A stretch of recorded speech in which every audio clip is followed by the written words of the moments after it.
This is a major port strike that seems to be on the horizon as of midnight tonight, so going into Tuesday.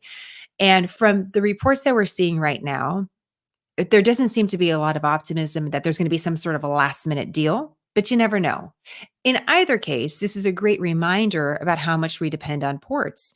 And for many of us through the pandemic, this is something that we learned a great deal about. Why did inflation go up? What was some of the reasons why inflation went up? Part of it had to do with supply and demand. When there's less supply of something, there's more demand and the price goes up. You have some of that inflationary pressure that's existing in an economy where you already have a flood of dollars into the system because of economic stimulus. You have more of something, the price goes down. So we had more dollars going into our economy. And so the value of our dollar wasn't getting us quite as much. And then we had these supply chain pressures too.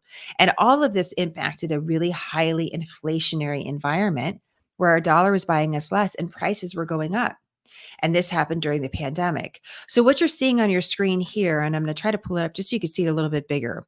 I found this from a manufacturing association. These are the ports that would be affected by this strike. And just sort of plainly speaking, you have some of the port workers that are advocating for a more robust contract with more money.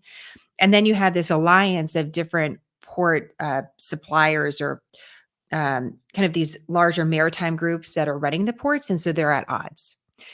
There's different claims going on every side at this point. We don't really even know if both sides have met face to face in an earnest way. Apparently there's been contact between the two groups. The White House is now getting more involved with some statements encouraging a deal because this could be such a dramatic impact on the economy if suddenly these ports are not usable because the workers are on strike. And so we're seeing these are some of the biggest, most prominent ports in the country, including the ports of New York and New Jersey, but it goes all the way down the coast to Florida, wraps around to the Gulf, to Louisiana, and even to Texas.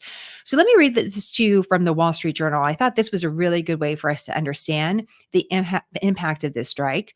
And from this individual, he's saying that the strike has already begun. His name is Tim Ryan. He's the owner of Square One Farms, a Sunrise, Florida-based importer that sells asparagus to supermarkets such as Walmart, Kroger, and Wegmans. He said this, quote, "The effects of the strike have already begun." Listen to this. Ryan will fly in 150,000 pounds of asparagus from Peru this week that would usually arrive by ocean at Florida's Port of Miami. He's doing this to avoid the risk of the vegetables getting stuck at sea and rotting. The more expensive air rates will quadruple Ryan's transportation costs and add about 50 cents a pound to the prices he charges stores. Quote, "Either supermarkets elect to absorb that cost or they will pass it on," he said. JP Morgan, obviously one of the largest banks in the country, estimates a port strike would cost the US economy between 3.8 billion and 4.5 billion a day, some of which would be recovered once normal operations resume. So that gives you, so this is already being priced in because someone like Tim Ryan says, listen, I got all these asparagus. I'm going to put them on a plane and get them in. And that way, at least they're in, but it's going to cost me more. But what choice do I have? And so this is also something to think about. There are ways to get supplies into the country, obviously, other than these ports. There's some discussion of using the ports on the West Coast and kind of seeing that sort of pressure be moved off the East Coast to the West. But we know that these ports on the West can only take so much. So that's one of the things that could happen. And then we could also use plane flights in some ways. But this could really impact, let me see if I could pull this up for you too. It can really impact several of the major retailers in the country. One of the top ones that uses these East Coast and Gulf ports is a little retailer called Walmart. Right? The largest one of the largest in the entire world. IKEA, Samsung, Bob's Discount Furniture, LG, Home Depot, Continental Tire, Hyundai, Dollar General, General Motors, Amazon, Folgers, Raymour's Furniture Company, Goodyear Tire and Rubber, Michelin, Heineken, and Pepsi. It does, one of these ports in particular is one of the main areas to import bananas. You think about things like auto parts, prescription drugs is also something that we're looking at. But on the East Coast, it tends to be some of these big box retailers, furniture, as well as auto suppliers. So these are some of the big businesses and sectors that could be impacted by this strike. So, what do the workers want? I think this is also some important perspective to share with you. A 77% increase in pay over 6 years. And I've noticed this sort of side mention in a few articles that I thought would be worth clarifying. And so this is again from the Wall Street Journal. I'm just reading. Dock workers are among the best paid blue collar workers in America. Neither the ILA, this is the union, nor the Port Employer Group, USMX, disclose comprehensive data on wages, but dock workers' base hourly rate of $39 an hour commonly translates into a six-figure annual salary because of work rules and overtime requirements. In the financial year that ended in 2020, more than half of the over 3,700 dock workers at the Port of New York and New Jersey earned more than $150,000. Some 665 dock workers that year earned more than 250,000. Sounds like a lot of money, right? It's different than factory workers on the strike line for wages that aren't even close to that. I also think it's just worth mentioning, though, if we go back to the map, and some of these port workers are working in areas like New York and oh, it's not. Oh, there it goes.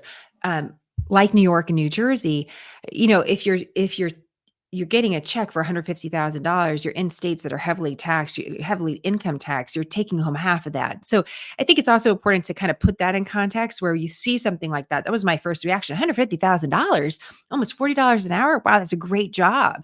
But it sort of depends on where you live and what your cost of living is. And in these areas, they're living in some of the most expensive areas in the United States. So it's just something to consider as well. High cost of living. That's what Tracy's saying on our chat. Exactly. And so I think that's what just something to consider, because if this strike happens, that there's going to be a lot of side eye about that. Look at how much these dock workers are making. And maybe they are making too much money. I don't know. We're going to have to see if they can work it out.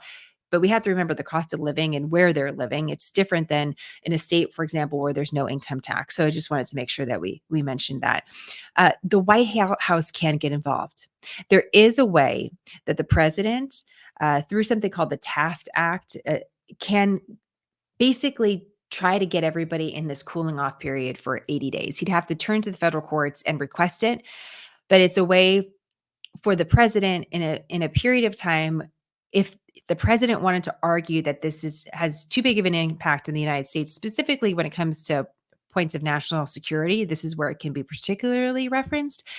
He could ask the courts to get involved. And essentially, if the court said yes, then that could force workers to go to work. The White House is in a very tough position. The Taft-Hartley Act became a law during World War II. It's been applied by President George W. Bush in the early 2000s.